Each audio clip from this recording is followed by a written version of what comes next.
My name is Amelia Taylor. I'm 32 years old, and I've spent the last 8 years serving in the U.S. Army. 3 weeks ago, I came back from a deployment in Syria after receiving a commendation for pulling 6 soldiers out of a collapsed field station under mortar fire. They handed me a medal. I handed it to my CO and said, "Cool. Can I get some real leave now?" I was approved for 6 weeks of leave. First time I'd been home in 2 years. 2 years of eating out of vacuum-sealed bags, showering once every 3 days, and sleeping with one boot on just in case. You'd think coming back to your family after all that would feel like a warm welcome. It didn't. My hometown is Clearwater, Ohio. It's dull, flat, and smells like fertilizer if the wind blows incorrectly. My mom still lives in the same 2-story house on Maple Street that we grew up in. I texted her when I landed in Cincinnati and told her I'd be in around noon. She replied 3 hours later, "Chill's still in the flower pot." That was it. "No, can't wait to see you. No, we're so proud." Just the usual. Cold, short, and vague enough to sound like she thought she was being helpful. I drove 2 hours from the airport in a rental that smelled like cheap body spray and fries. When I pulled up, the driveway was empty. No balloons, no banner, no welcome home sign made out of printer paper taped together by hand. Just silence. I grabbed my duffel, walked up the porch, and checked the flower pot. The key was there, just like she said. No surprises. Inside, the house hadn't changed. Same beige walls. The same dusty photos are on the hallway shelf. My high school graduation picture sat next to Kelsey's senior prom photo, which for some reason was double-framed. Travis's baby picture still had crayon doodles from when he tried to edit it at age 4. Swing that was charming enough to keep. I dropped my bag at the base of the stairs and breathed. It didn't smell like home. It smelled like an air freshener and last night's microwave lasagna. Then I heard her, my mom, Linda Monroe. She was in the kitchen, talking on the phone. I paused just before rounding the corner. "Yeah, she just got in," she said. "No, I didn't ask about the medal. I mean, she gets those all the time. But she better not be expecting a parade. We've got real stuff going on here." "Real stuff?" "Right." "Like what? Wine night at the country club?" I stepped into the kitchen. She turned, looked surprised for a half second, then smiled like I was someone she just remembered existed. "There she is," she said, "the globetrotter." "Hey, Mom," I said, dropping my shoulders. She offered a one-armed hug, the kind you give your tax guy when he tells you your refund's smaller than expected. Then she returned to the stove, stirring something like canned chili, pretending to be homemade. "You hungry?" she asked. "Not really." "Still can't eat regular food after all that army stuff?" "Still can't eat when I'm tired and no one says hi," I said. She didn't laugh. She said, "Well, you'll get back into it." She asked 0 questions about my deployment. Not how long I'd been gone, not where I'd been, not if I'd made it back in one piece. I was in the house for 10 minutes and regret not taking leave in Montana. Then came Kelsey, my younger sister, the Monroe family's golden child. She breezed through the front door with sunglasses on and iced coffee in her hand, like she was starring in a one-woman show called Being Slightly Important. "Oh my God," she said. "You're here. I didn't know you were coming today." I stared at her. "I texted Mom 3 days ago." "Did you? Huh, must have missed it." She smiled like that was an acceptable excuse, then launched into a monologue about her upcoming wedding at Lake Hill Vineyards, how the florals would be tastefully extravagant, and how Greg's parents can only chip in so much, like, we'll see. Meanwhile, I stood there with my boots still on, holding the duffel bag I'd carried through airports, war zones, and desert storms. No one asked how I was. No one offered to take the bag. If you've ever come home thinking it'd feel like something, and instead it felt like less than nothing, drop a comment below and hit that subscribe button. This story's just getting started. Greg, the fiancé I hadn't met, was allergic to gluten, sensitive to red meat, and didn't love the idea of kids. But he was good to Kelsey and had big plans in sales. which meant he owned 3 monogrammed polos and a Bluetooth headset he wore in public. My mom asked if I could sleep in the guest room this time because Kelsey was using my old bedroom to stage wedding gifts. So I got the room with the creaky twin bed and the broken closet door. The same room we use for storing Christmas decorations and junk mail. That was my welcome. I set my alarm for 0600 out of habit. It wasn't like anyone here would wake me with coffee or conversation. At 5:55 a.m., I was awake, staring at a ceiling fan that hadn't worked since the Bush administration. I lay in the guest room, surrounded by half-unpacked Christmas bins and a pile of Kelsey's Amazon boxes. Travis's old cat yowled somewhere in the hallway, like it was auditioning for a horror movie. I'd forgotten how loud this house was in the morning, even when nobody was talking. Downstairs, the coffee machine groaned like it was dying slowly. I walked into the kitchen, and Mom was in her silk robe, flipping through a stack of coupons like she was studying for a test. "You're up early," she said without looking up. "Old habits," I muttered, grabbing a mug. She pointed to the pantry. "We've got that almond creamer you like. Kelsey uses it now, right?" Kelsey uses everything I used to. My bedroom, my old jewelry box, my place in the house. I didn't say anything, just poured the coffee and leaned against the counter. Kelsey came down 10 minutes later as she'd rolled straight out of a catalog. Perfect waves, brushed lashes, matching the yoga set that looked more expensive than my combat boots. "Oh good, you're up," she said to me. "We're doing brunch, just us." I blinked. "Brunch?" "Yeah, you, me, Mom." "It's kind of a thing now," Mom chimed in. "Just something light before the day gets busy." I didn't have the energy to ask. I was busy with what? So I sat there while Kelsey scrolled through her wedding checklist on her iPad, rattling off vendors like she was running a corporate launch. Mom nodded, throwing in things like, "We could ask Cheryl," or "Maybe Greg's mom can help." They never once looked at me. Finally, Mom turned and said, "We were wondering if you'd be willing to help with a few expenses." Nothing crazy. There it was. "What expenses?" I asked, even though I already knew. "Well," Kelsey jumped in, "the venue gave us a deadline on the second deposit, and the florist is being super inflexible. I mean, it's not a big ask." "How much?" I asked flatly. They both hesitated, and then Kelsey said, 12. 1,200? I asked, sipping my coffee. Kelsey tilted her head. 1,000. I set my mug down a little too hard. Mom raised her hands like she was negotiating a hostage release. "Honey, it's just temporary. We know things are tight for you now that you're transitioning out of the military." "I'm not," I said. "What?" "I'm not out. I'm still active. This is leave, not retirement." That shut them up for a beat. "Well, still," Kelsey said, recovering quickly. "You're not like on a mission right now. And you've got savings. We know how disciplined you are." Translation: "You don't spend money on nice things, so hand it over." "No," I said. "I'm not paying 12 grand for a wedding I wasn't invited to help plan." Mom blinked. "You're overreacting." I stood up. "No, I'm finally reacting." The silence was dense. Kelsey muttered, "You're being really difficult." Mom sighed without missing a beat and said, "We've all been carrying a lot of stress lately. You coming in hot isn't helping." I looked at both of them. Same worn-out manipulation, same half-baked guilt trip. "Don't worry," I said, grabbing my keys off the counter. "I'll get out of your way." I stepped out into the driveway, gulping cold air like I'd been underwater for too long. The sun had barely cleared the trees. I could still smell burnt toast from inside. I didn't know where I was going. I just knew I wasn't staying. The problem with coming home is you expect to find something waiting for you. Comfort, connection, some sign that you still belong. But all I found was a brunch ambush and a thinly disguised shakedown. I hadn't even unpacked my bag yet, but I was already planning how to repack it. And then I heard the back door creak open behind me, so soft I might have missed it if I hadn't been trained to notice everything. I didn't turn around, but I knew from the way the door clicked shut that it was Mom, not Kelsey.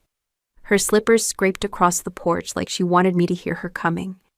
I stayed where I was, arms crossed, breath fogging in front of me, watching a squirrel dig in the frozen flower bed like it had better luck than I did.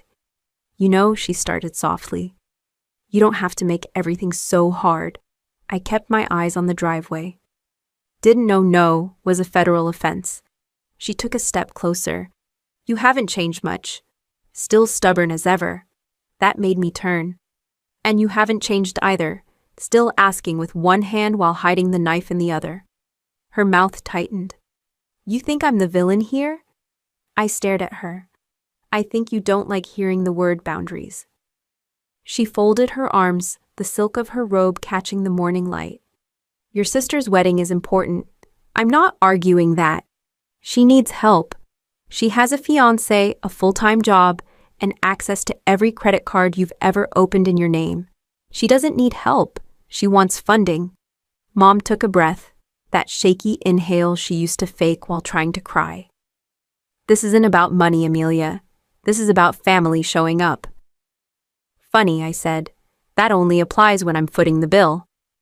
That hit. Her face twitched. She didn't speak for a moment, then said, You know, Kelsey told me something. She thinks maybe the army's changed you. That you've come back different.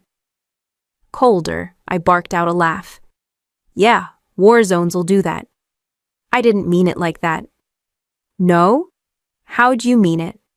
Mom reached out like she might touch my arm, but I stepped back. Her hand hung in the air a second too long before she let it fall. We were talking, she said, brushing invisible lint off her robe. About the house, the future. If maybe it's time you figured out a new place to stay. I froze. You're kicking me out. Don't be dramatic, she said quickly. You're not a child anymore. You don't need to crash in your sister's storage closet. You're a grown woman, independent, strong. And inconvenient, I added.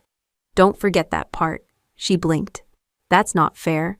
No, what's not fair is being invited home under the illusion of family, and then getting shoved out the second I stop handing over cash.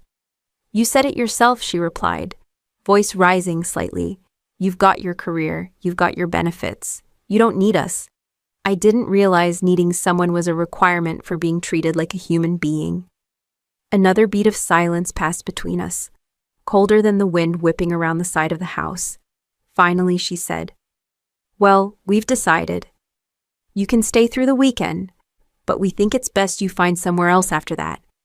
Travis is coming back from Colorado and needs the space. Travis, I repeated, the guy who hasn't worked in 8 months and still thinks networking means playing Xbox with strangers. He's family, she snapped. So am I, allegedly. She didn't respond. I nodded slowly. Got it, loud and clear. I walked past her and back into the house. Kelsey and Jack were sitting at the kitchen table. Kelsey gave me a raised brow like she was daring me to make a scene. Jack just sipped his coffee and stared at the placemat like it had answers.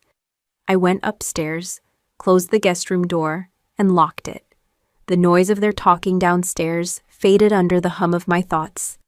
They thought I was done. Thought I'd fold like always. They had no idea what was in my bag, just 3 feet from their laundry baskets and boxes of junk. Records, receipts, documents. Things they'd forgotten or never knew I kept.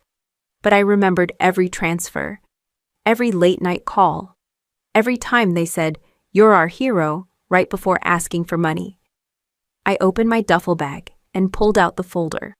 Not the red one yet, just a slim blue one I'd used for base finance reviews.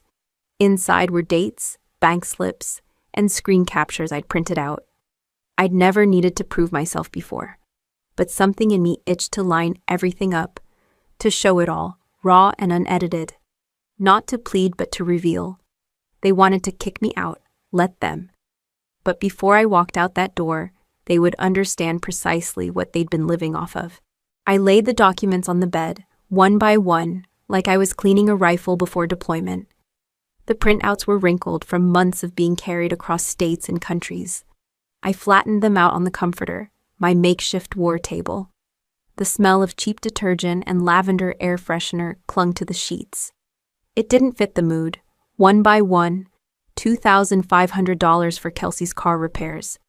$8,000 for Mom's dental emergency that magically turned into a Vegas weekend with Jack 6 months later. $12,000 was wired directly into Travis's account for moving expenses. That landed him in a condo with a hot tub he never paid rent on. I'd kept them all, not because I needed revenge, not back then, but because I was trained to keep records. The Army drills it into you. Log it, label it, timestamp it. You can't argue with black and white. The receipts were ugly in a way no weapon could be. They weren't mistakes. They were patterns. I matched each transfer with the excuse it came with, clipped from old text chains and emails. From Mom. "We'll pay you back by March, sweetheart. You're such a blessing." From Kelsey. "I swear this is the last time. I'm gonna get my finances together." From Travis. "Bro, you're a lifesaver. Legit. I'll Venmo you back next paycheck." That was 3 years ago. I picked up a red pen, standard issue, nothing special, and started circling the worst ones. Just numbers at first.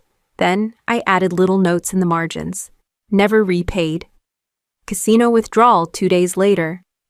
Kelsey bought designer handbag the same weekend. This wasn't about proving it to them. It was about proving to myself that I wasn't insane. That I hadn't imagined the leeching.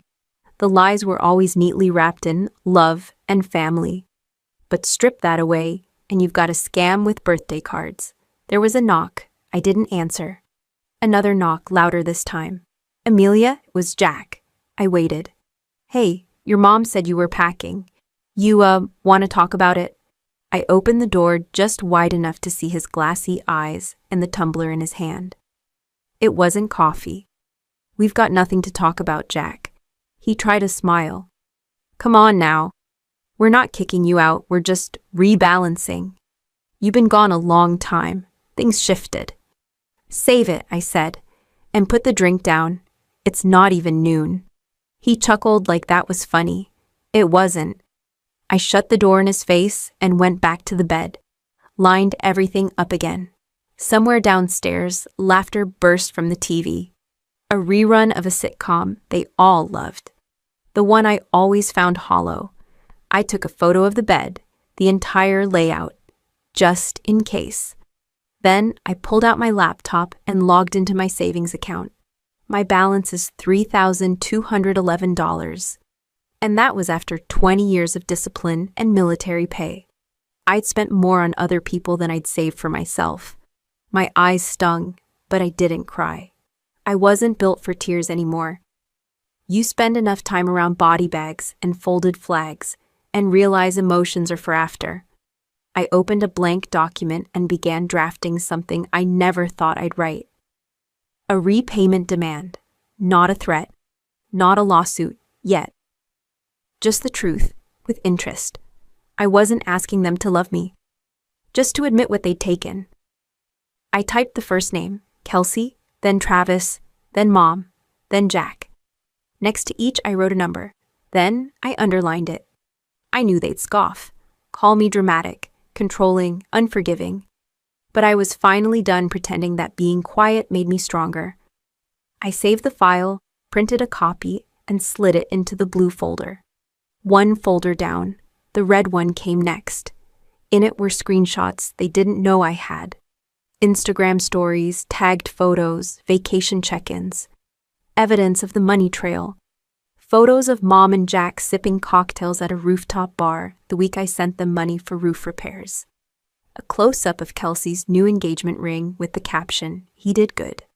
Except I knew who paid for the down payment on that ring. And Travis, standing before a leased Jeep with the caption, "New whip. Work hard, play harder." I laughed once, dry. No joy in it. Each lie had a timestamp, a witness, a digital breadcrumb. I'd been their war chest.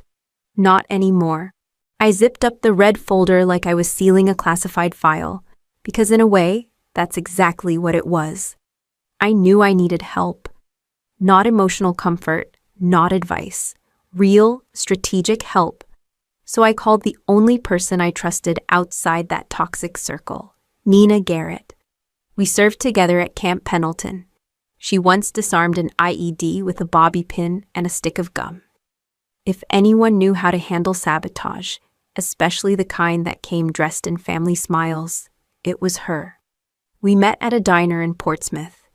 It was one of those quiet places that smelled like old coffee and fried regret.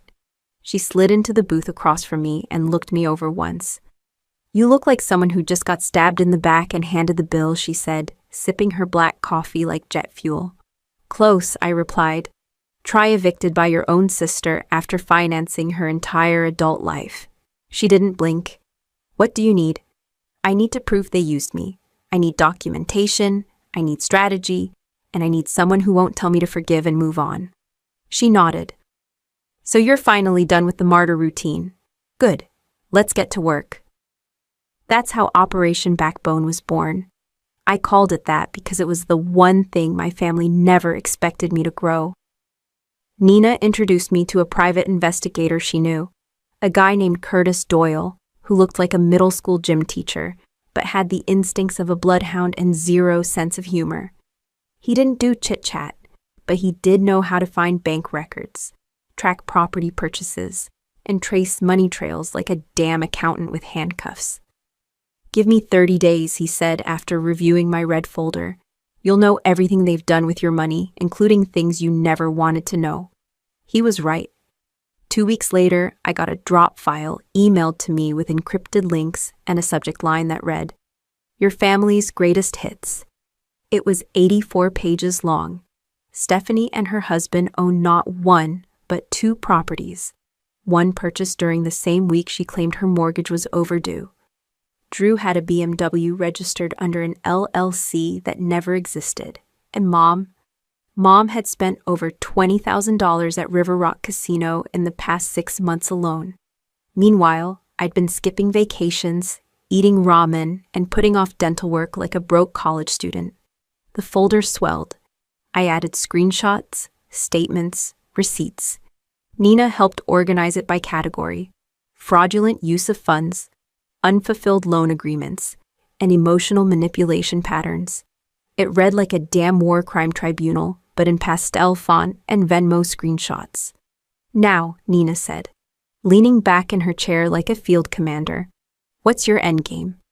I didn't hesitate. They get exposed. In a way they can't talk around, guilt trip over, or gaslight me out of. Publicly, if I have to. She raised her coffee in a mock toast. To scorched earth, but that wasn't quite it. I didn't want vengeance. I wanted justice. I wanted the psychological leash off my neck. I wanted to stop waking up at 4 a.m., thinking about who needed money next. Nina's plan was simple: present the facts, don't engage emotionally, offer legal repayment terms, and, if necessary, sue. But only after the confrontation. After the truth was laid bare in front of everyone at once, not just for maximum impact, but because I deserved the catharsis. That's when the idea hit me. Christmas. One day, my family was guaranteed to be together in one place, pretending to be functional. The timing wasn't just poetic, it was strategic. They'd let their guard down. They'd expect a gift, not a reckoning. I started drafting letters, one for each of them. Not threats, not rants, just cold clinical truth. Signed, dated, and stapled to documented proof. I even formatted them with army-grade clarity. No ambiguity, no wiggle room. Then I went to Staples, bought a fresh red folder, and labeled it with duct tape. "Read me first." I slid the whole stack inside and zipped it up. That night, I sat in my small apartment, staring at the folder like it was ticking. The TV was off. My phone was silent. The only thing making noise was the radiator knocking as if it had something to say. I didn't need it to. I already knew what I had to do. I slipped on my boots and tucked the folder into my rucksack, as it belonged to my discharge papers and field medals. It was 6:12 a.m. when I pulled into the driveway of Nina Garrett's duplex, just outside Fort Belvoir. She opened the door before I knocked, holding a mug of black coffee and a Glock tucked in the back waistband of her sweatpants, like it was just another Tuesday. "You look like hell," she said, stepping aside to let me in. I slept in my truck outside a gas station off I-95, I muttered, dropping my rucksack onto her couch. So yeah, hell tracks. She raised an eyebrow. Your family finally pulled the trigger. I didn't say anything. I just nodded and pulled out the red folder. She didn't ask before flipping it open. She just sat down, cross-legged, and started reading. I watched her face change with every turn of the page. First disbelief, then anger. And finally that tight-lipped expression she wore in the field before detonating something. They've been bleeding you dry for years, she said, without looking up. Yep. And they kicked you out because you stopped paying. Basically. And they don't know you're still active duty, I smiled just a little. They think I got discharged for good, budget cuts or whatever excuse I fed them. Letting them think I was useless was easier than explaining how classified things work. Nina leaned back, letting the folder rest on her lap. You planning to fight back? That's why I brought the folder. I took a long sip from her coffee mug. I want to nuke them, legally, quietly, like I learned from the best. Nina snorted. You're damn right you did. We spent the next 2 hours sorting everything into piles. Loans with text receipts, bank transfers, fake emergencies. She added sticky notes with color codes. Green is legally provable. Yellow is morally disgusting. Red for emotionally brutal. By 9 a.m., she'd opened her laptop and started compiling an evidence binder like we were prepping for a military tribunal. She didn't ask many questions, just worked with the focus of someone who'd once disabled roadside bombs for a living. Your mom's got a gambling problem, she said, holding up a bank statement. Multiple ATM pulls from casino resorts in Connecticut. You paid her utility bills while she was blowing money at Mohegan Sun. Figures. Your sister, what's her name again? Kelsey. She used your money for lipo and veneers, not medical bills. I didn't even flinch. I saw the photos on Instagram. She tagged a cosmetic dentist in one of her stories. She forgot to make it private. Nina tilted her head. Travis, my brother, failed 3 startups, bought himself a Mustang with the last business loan I gave him. And the car's registered in his name? Yep, but he's hiding it in his buddy's garage. Thought I wouldn't notice.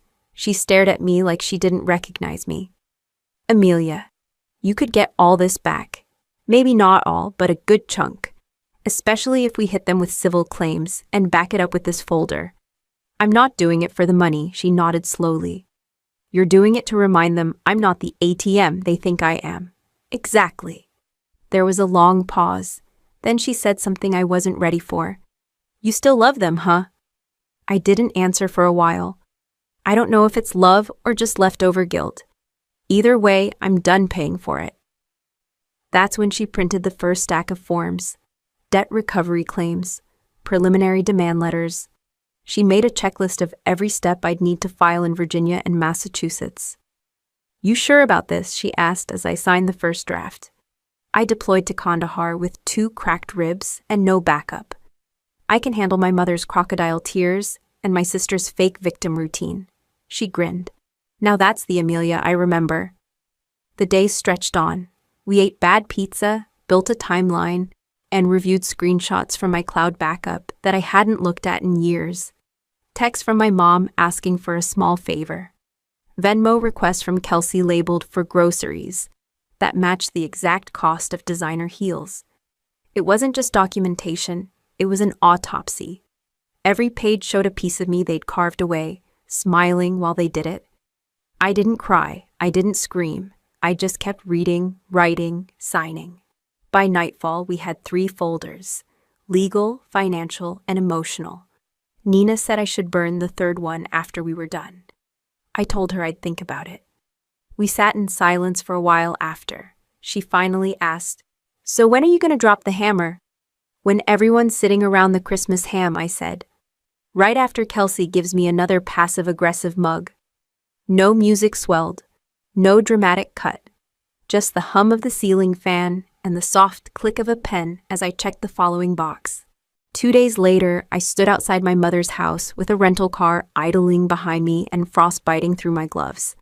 It was 8:59 a.m., and I was exactly 1 minute early. The driveway was complete. Travis's beat-up SUV, Kelsey's sleek white crossover, and Mom's Toyota that had just come from an overpriced wash. I pulled my scarf tighter and rang the doorbell, holding my breath like I used to before stepping into mission briefings in the desert. The door swung open fast. Mom's smile was too broad, eyes scanning behind me like she expected someone to be with me. "You came," she said, stepping aside. I nodded. "You asked me to." Inside, the house looked like a holiday catalog exploded. Garland wrapped around every banister, fake snow dusted over windowsills, and a 12-foot tree in the living room blinked with coordinated lights. It smelled like cinnamon, butter, and subtle resentment. "I brought the ham and the wine," I said, setting the bags on the kitchen counter. Kelsey looked up from her phone and gave me a dry "hi," barely audible over Mariah Carey. Travis didn't say a word. Mom kept glancing at the oven clock like something big was about to happen. "We thought it'd be nice to do presents before breakfast this year," she said, smiling at no one in particular. "Sure," I replied, already sensing the tension vibrating under the peppermint-scented air. We gathered in the living room, just like in old times, except now it felt more like a deposition than a celebration. Mom handed out gifts with fake warmth. Mine was a clearance bin candle with the tag still on it. Kelsey got a monogram leather purse. Travis unwrapped a smartwatch. Then Kelsey stood up. "We have something to talk about," she said, with the kind of smug tone I'd heard from junior officers about to mess up royally. She looked at Mom, who gave a slight nod, then at Travis, who didn't even pretend to look sorry. "We had a family meeting last week," Kelsey started, and my stomach didn't drop, it calcified. "A vote," Mom added, adding that this was the PTA, not actual lives. Travis crossed his arms, staring at the Christmas tree as if it owed him money. Kelsey folded her arms. "We've decided it's best if you take some time away from the family. We just think you've changed. Since deployment." I raised an eyebrow. "Changed how?" "You're cold," Mom said, like she didn't remember icing me out for months. "You don't understand what we go through. And honestly, your tone lately has been condescending." I let out a short laugh. "Is this about money?" "No," Kelsey snapped, too fast. "It's about emotional manipulation." Travis mumbled, "We're tired of being treated like burdens." I blinked. "You mean tired of being cut off?" "It's not healthy," Mom said, her voice trembly and theatrical. "This family dynamic, it's toxic. We need space." "You're kicking me out," I said, not asking. No one answered. I stood up slowly. "Okay." Kelsey looked thrown off. She expected a breakdown, a fight, something dramatic. I gave her nothing. "You're not going to argue?" Mom asked, tone uncertain. "No," I said. "I don't argue with people who voted me out of their lives over gift cards and unmet expectations." Kelsey opened her mouth again, but I reached into my coat and pulled out the red folder. I walked over to the tree and placed it right under the lowest branch, just left of a glittering joy ornament. "What's that?" Travis asked, finally speaking with some actual fear in his voice. "Receipts," I said, turning back to them. Nobody moved. For the first time that morning, the house was quiet. No music, no chewing, no fake laughter. I'd stick around to explain, but I've got better things to do than justify my existence to people who just fired me from the family like I was a failed assistant manager at Target. I picked up my bag. "Enjoy breakfast," and I walked out, not looking back. I didn't hear the front door close behind me, but I knew when they opened that folder. It started with a sharp shout from Kelsey, muffled through the walls, but unmistakably hers. I didn't slow down. I walked to the rental car, popped the trunk, and dropped in the half-empty bag that had once held my final gifts to them. Then I sat behind the wheel and waited, engine humming, the dashboard clock ticking louder than it should have. A second yell, Travis this time, punctuated the silence. Something slammed hard inside the house. I pictured them flipping through the pages, finding the bank statements, the screenshots, and the itemized spreadsheet titled family contributions, 7 years. I'd highlighted every transfer in blood red. Even the font was military clean, unforgiving, and used in after-action reports. 10 minutes passed before my phone buzzed. First came a string of texts from Mom. "Amelia, what is this? We need to talk now. You are completely out of line. How could you do this on Christmas? Call me, right now." Then Kelsey chimed in. "You've lost your mind. Are you seriously threatening legal action over family? You're pathetic." Not a single message asked if what I'd laid out was true. That told me everything. Then came the calls. I silenced them one after another, letting their names fill my screen like a roll call of the guilty. I didn't owe them explanations anymore. What I did owe them was consequences.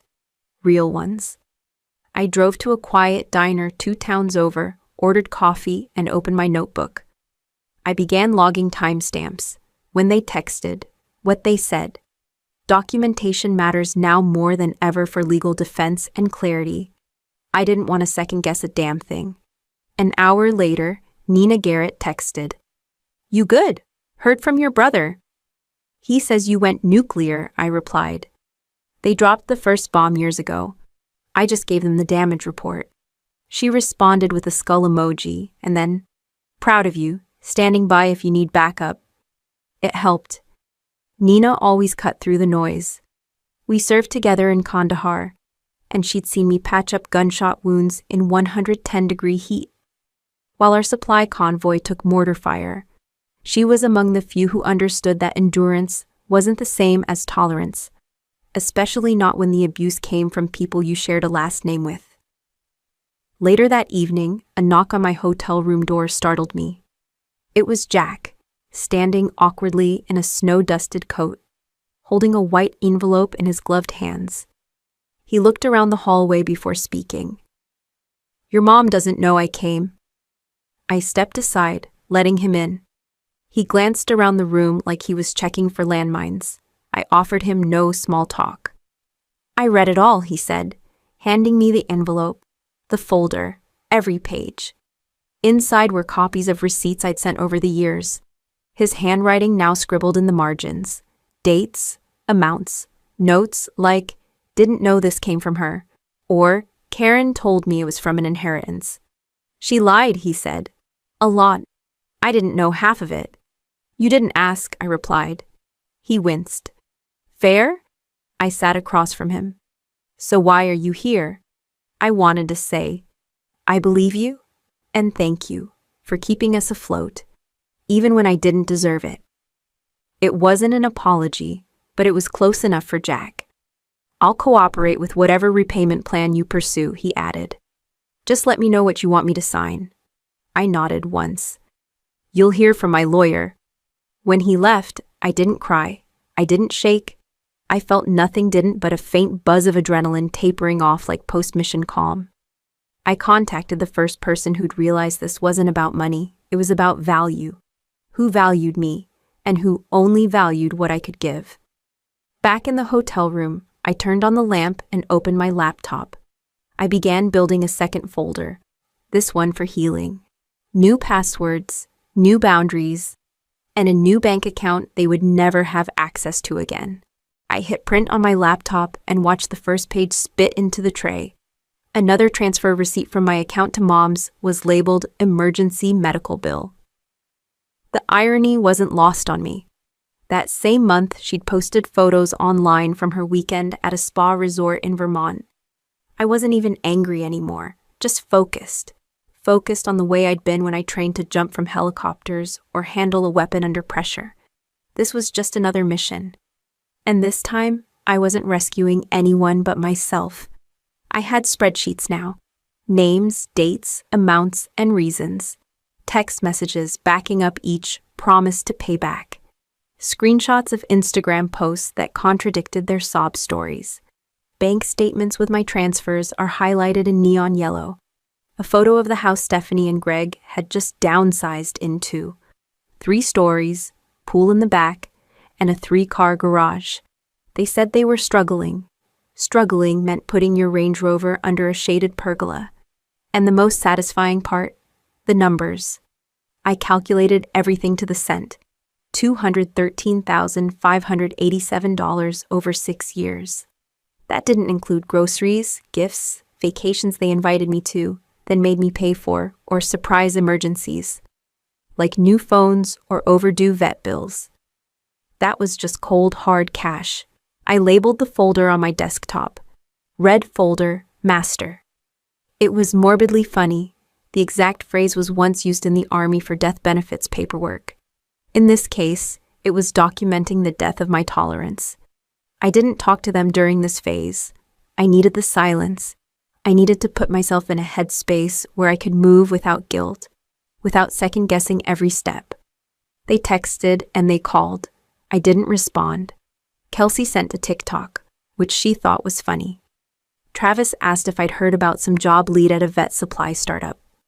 Mom left voicemails full of soft-spoken concern and casual updates, like I was just off the grid, not intentionally severing the cord. I wasn't cutting them off forever, just putting them on notice. I printed everything, stuffed every page into a blood-red binder I bought from an office supply store on a rainy Tuesday. It felt appropriate to dress a wound before cauterizing it.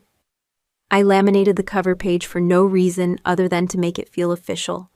Not dramatic, just prepared. Then came the legal stuff. I wasn't going nuclear, but I wanted to understand my options. I met with a lawyer, Barbara Watkins, mid-50s, sharp as a scalpel and twice as efficient. She read the first 10 pages and looked up at me with an expression that was half admiration, half pity. "This isn't just support," she said, flipping through the stack. "This is financial abuse." She explained that I had a case, multiple cases. Loans were masquerading as gifts, deceitful behavior to obtain money, and even potential fraud. It wouldn't get me all my money back, but it would get their attention. She also told me something else. You don't have to sue them, but you do have to choose. Keep bleeding quietly or show them you know how to stop the hemorrhage. I chose the second option. By the end of that week, the red folder wasn't just a collection of evidence. It was my strategy. Every page was a receipt, not just of what they'd taken from me, but of how long I'd allowed it. It wasn't very comfortable in a way, but also liberating. I wasn't some naive soldier anymore trying to buy love with wire transfers. I was a grown woman who'd financed everyone's lives but her own, and was finally done playing savior. And no, I hadn't left the Army. I was still in uniform, still serving, still the same person, just no longer interested in being their silent sponsor. They didn't know that yet, and they wouldn't until Christmas. Without a word, I dropped the red folder onto Barbara's desk and watched her eyebrows lift halfway to her hairline. She opened it like it might bite. Her red nails flipped through pages with professional speed, pausing occasionally to mutter things like Jesus or unbelievable. She didn't ask how long it took me to put it together. She could tell. When she was done, she sat back and laced her fingers. "Well," she said, "you weren't kidding." "Nope. This is tighter than most business cases I get from clients twice your age. You cataloged everything. Every dollar, every lie, every thank you with a knife behind it." Barbara tilted her head. "And you don't want to go to court?" "Not unless they push me there. I just want them to know I'm done playing dumb." "Fair." She drafted a letter on the spot.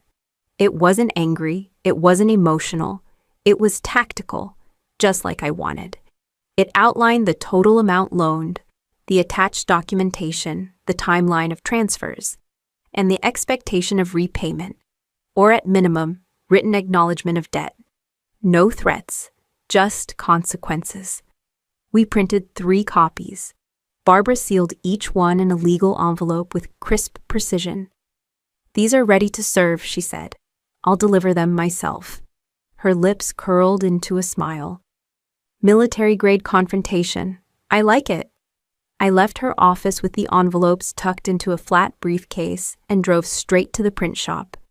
There, I made one more copy of everything, my master folder, plus scanned backups uploaded to 3 encrypted drives. I wasn't leaving a single opening for denial or deletion. The next stop was unplanned. I parked in front of my old high school, engine idling. I hadn't been there in years, but the building looked the same. Red brick, cracked sidewalk, a flagpole that never flew anything straight. I sat there for 15 minutes before pulling away. I wasn't sure why I'd stopped. Maybe to remind myself that the girl who walked out of that place had no idea who she'd have to become. I didn't feel sorry for her. I felt proud, and maybe a little angry that it took me this long. Later that night, I stood in my kitchen reheating leftover takeout when my phone buzzed. Unknown number. I let it ring. Voicemail pinged. Hey, Amelia. It's Greg, Kelsey's fiancé. I know we haven't talked, but I saw some of the stuff you sent. Look, I just wanted to say I didn't know about most of it. I thought she told me it was family support, not loans, not like this. I'm sorry, for what it's worth. I saved the voicemail without responding. The cracks were spreading. The next morning, I delivered the envelopes. Mom's first. She wasn't home, so I slid it through the mail slot and took a picture of it half tucked inside the door frame.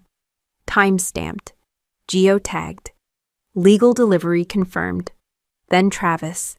He opened the door shirtless, rubbing his eyes, clearly just waking up at 11 a.m.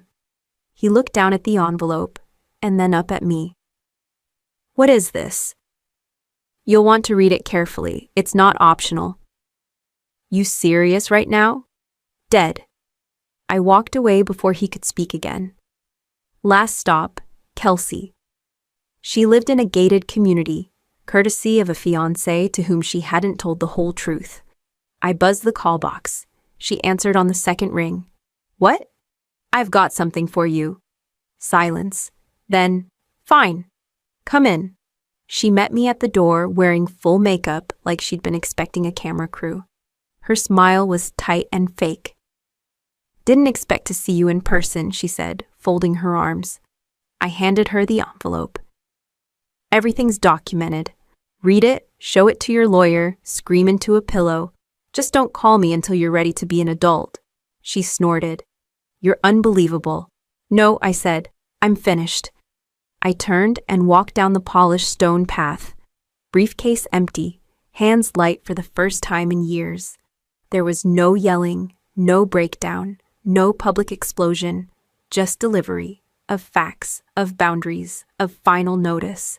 And that was enough. I drove away with the windows down, letting the cold slap me awake like a drill sergeant with something to prove. I didn't blast music. I didn't scream into the air like some Netflix revenge fantasy. I gripped the wheel tighter and let the wind peel back whatever guilt still stuck to my skin. I was tired, not physically, but the kind of tiredness that seeps into your bones when you've carried a whole damn family on your back for over a decade. Back at the apartment, I poured myself a glass of water, sat on the couch, and opened my laptop. I wasn't refreshing social media. I was refreshing my email inbox.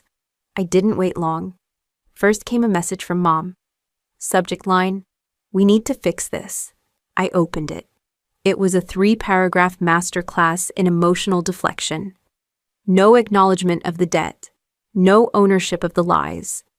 Just a word salad of guilt trips and veiled insults. I don't understand how you could do this to us. After everything we've been through as a family, this is going to tear us apart. No mention of the actual contents of the folder. No mention of the years of financial and emotional manipulation. Just her usual fallback strategy. Turn the spotlight around and pretend she's the victim of a witch hunt. I didn't respond. Then Kelsey texted. Just 2 words. You psycho. I laughed. Not because it was funny, but because it was lazy. She had nothing else. Just a 2-word tantrum from someone who'd never worked a 12-hour shift in her life. Then she followed up. Greg saw everything. I hope you're happy.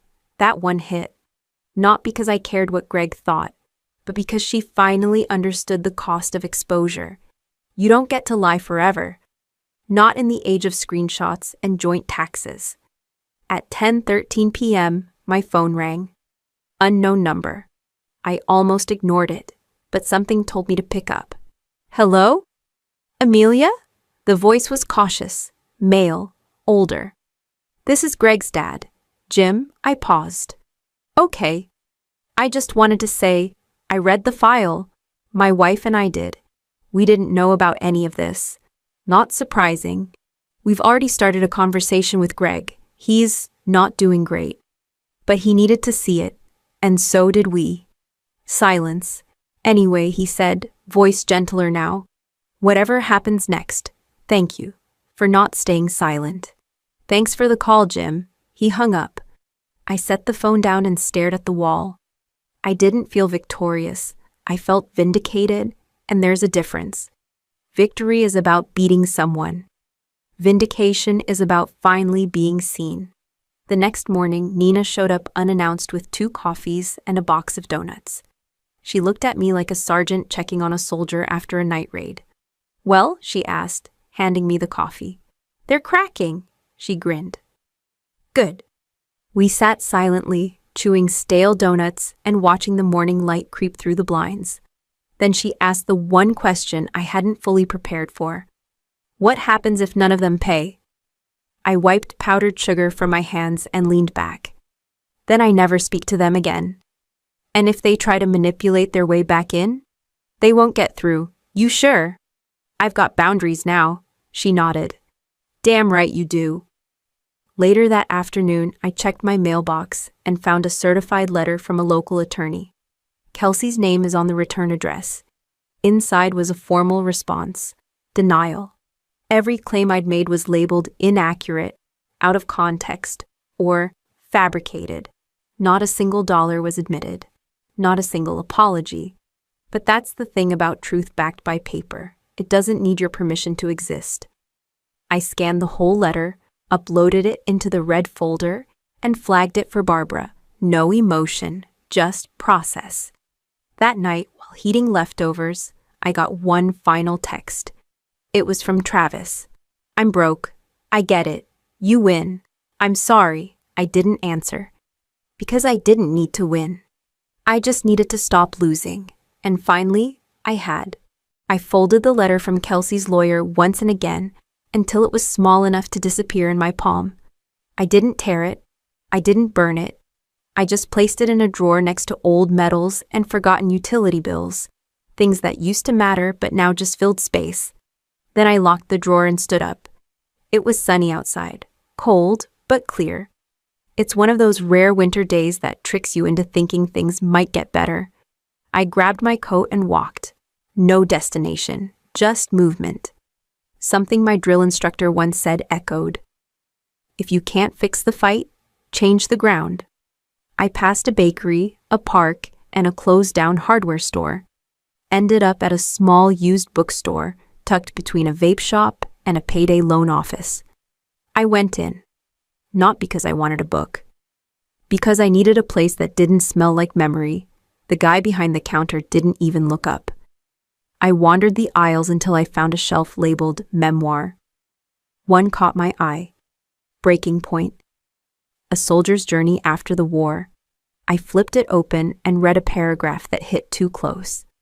Sometimes the battlefield follows you home. It just looks like your living room. I bought it. Outside, I sat unopened on a bench with the unopened book in my lap. And I finally let myself feel it. The betrayal. The years lost. The birthdays were spent wiring money instead of blowing out candles. I paid for the weddings but barely got a seat at them. The holidays were spent half in uniform, half invisible. It didn't come out in tears. It came out in breath, deep, full, final. I didn't want revenge anymore. I wanted restoration, of self, of peace, of boundaries. That night, I drafted one last document for the red folder. Not legal, not financial, just mine. It was titled Terms of Reconnection. It had 5 bullet points. 1. Respect is non-negotiable. 2. No more money, ever. 3. Lying is immediate grounds for cutoff. 4. Any apology must include accountability. 5. My service is not leverage. It's sacrifice. I printed, signed, and slid it into the folder with everything else. Then I did something wild. I started a new folder. This one is labeled green. In it, I put the lease application for a house I'd been eyeing near Quantico, quiet with a backyard. I added the email thread with a nonprofit that helped vets transition into civilian leadership roles, and the acceptance letter from a part-time MBA program I'd been too scared to pursue until now. This was the new war plan, not to destroy anyone, but to rebuild me. I turned off my phone for 24 hours, just disappeared. No one died. No one imploded.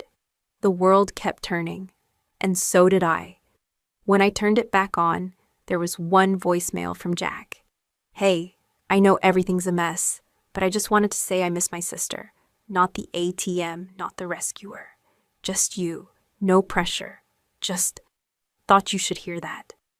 I didn't call back, but I saved the message. The next morning, I met Nina for breakfast. She slid into the booth and raised an eyebrow. "You look different." "Lighter, number dangerous," I grinned. "Good." We talked about nothing important, just pancakes and weather and the idiot who parked across both spaces outside. It was normal, and for once, normal didn't feel fake. Before we parted, she asked, "You gonna keep the red folder?" "Yeah," I said. "It's proof." "Of what?" "That I finally learned how to stop bleeding." She nodded like that made perfect sense. Back home, I opened the laptop and logged into a new account under a new email. No one in my family had the password. No shared banking. No shared anything. I uploaded both folders, red and green. One for remembering, the other is for moving forward. I clicked the lid shut on my laptop and sat back, letting the quiet remind me what peace sounded like. I wasn't anticipating the next emergency for the first time in years. No one was calling with some crisis disguised as a favor. My phone wasn't buzzing. The air felt still, honest, even boring, glorious. I made coffee slowly, no rush, no multitasking.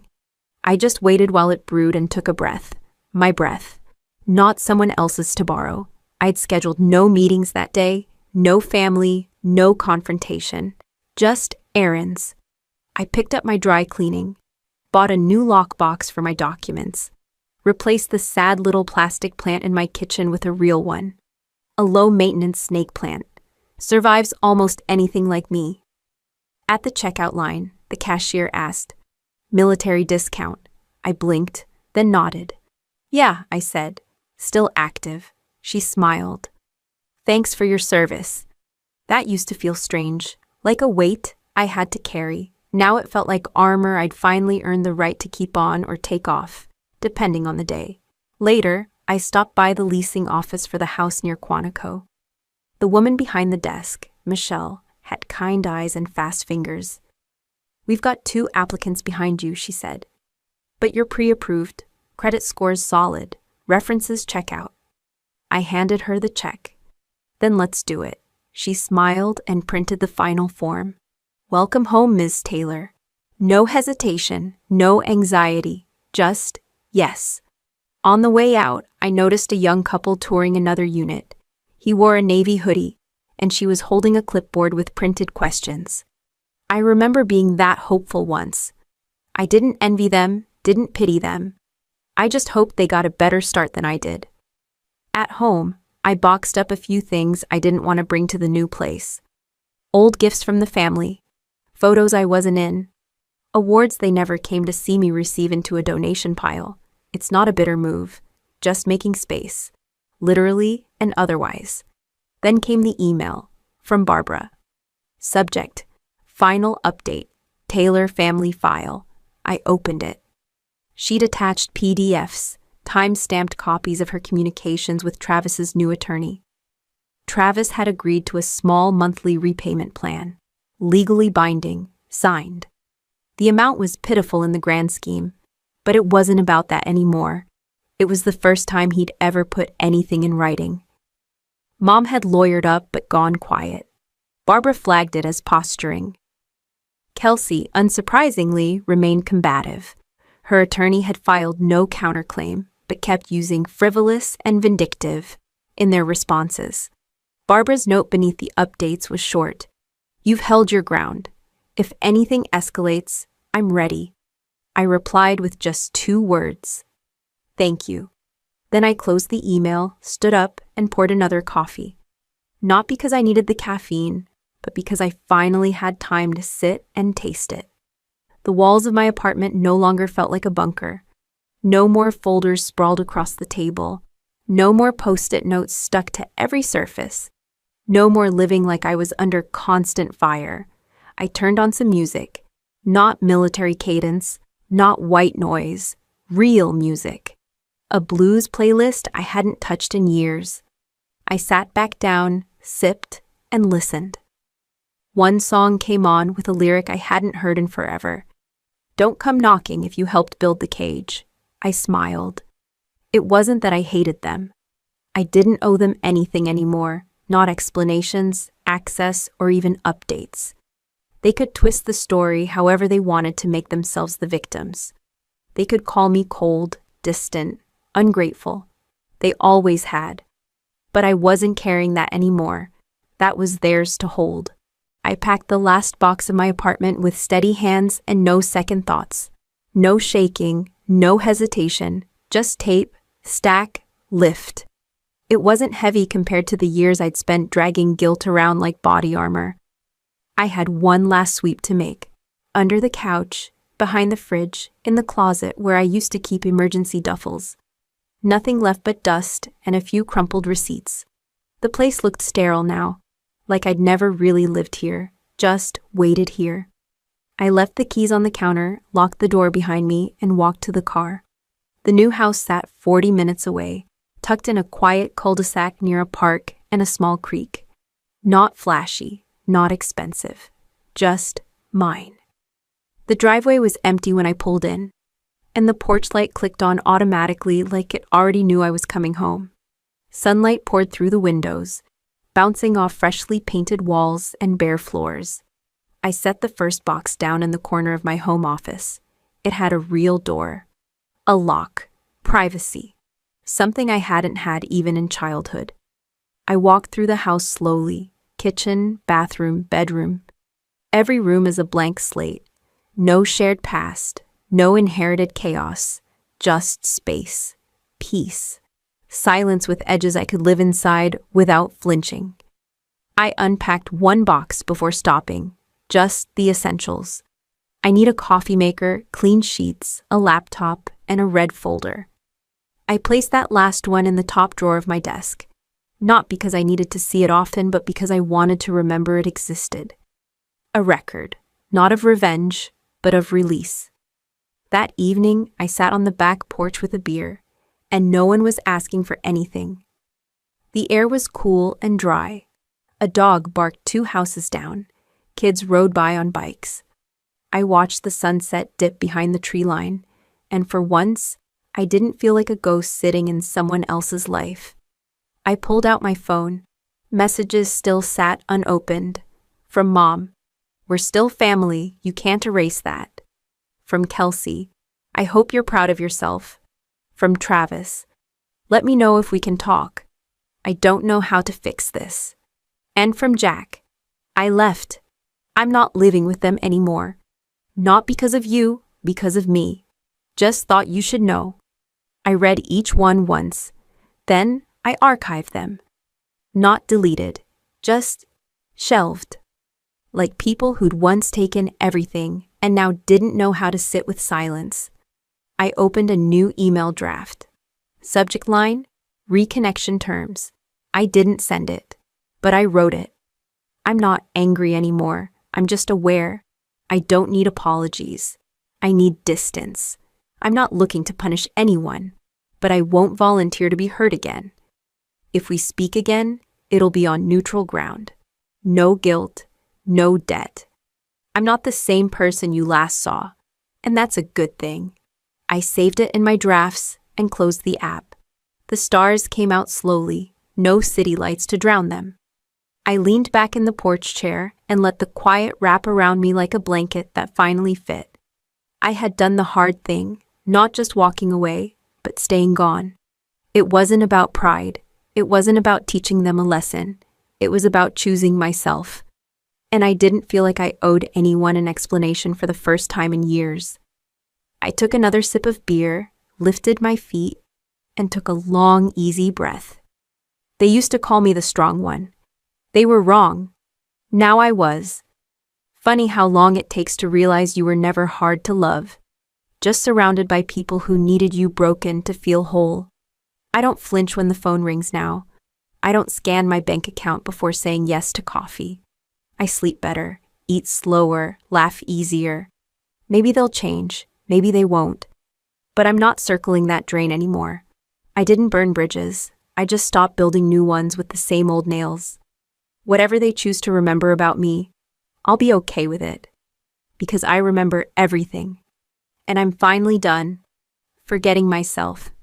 If this story hit close to home or reminded you of how messy, wild, and unfair family can get, go ahead and subscribe. We've got more family revenge stories, real family stories, and the kind of family revenge that doesn't need a punchline to hit hard. Stick around. You're not alone in this.